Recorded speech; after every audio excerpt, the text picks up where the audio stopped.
বরাহনগর লোল্যান্ডের অপূর্ব সুন্দর একটি মণ্ডপ নিয়ে আজকের আমার ভিডিও। এবছরের দুর্গাপুজোর আরও একটি সুন্দর ভিডিও আমি আপনাদের সামনে তুলে ধরছি। ভিডিওটি হচ্ছে বরাহনগর লোল্যান্ডের অপূর্ব সুন্দর এই ভিডিওটি। পুজোর সময় আমরা সচরাচর এইসব শিল্পীদের হাতের কাজ দেখতে পাই না, তাই পুজোর আগে ভিডিও করার জন্য এইসব শিল্পীদের হাতের কাজ আমি আপনাদের সামনে তুলে ধরলাম। এনাদের অক্লান্ত পরিশ্রমের জন্যই আমরা এত সুন্দর সুন্দর মণ্ডপ প্রতিমা দেখতে পাই। তাই আজকে আগাম এসে আমি ওনাদের হাতের কাজ কিভাবে তারা মণ্ডপ তৈরি করে সব কিছু আপনাদের সামনে তুলে ধরলাম। আশা করি ভিডিওটি আপনাদের ভালো লাগবে, আপনারা ভিডিওটিকে উপভোগ করুন।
এই বরাহনগর লোল্যান্ড প্রত্যেক বছরই অপূর্ব সুন্দর সুন্দর মণ্ডপ আপনাদের সবার সামনে তুলে ধরে। এবছরও অপূর্ব সুন্দর মণ্ডপ একটি মন্দির আপনাদের সামনে তৈরি করছে।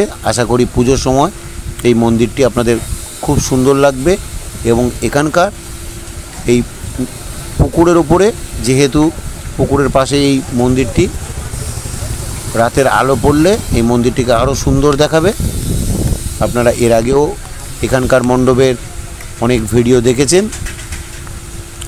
মণ্ডপ তৈরির সময়। এই ভিডিওটি এবছর আমি প্রথম বানালাম।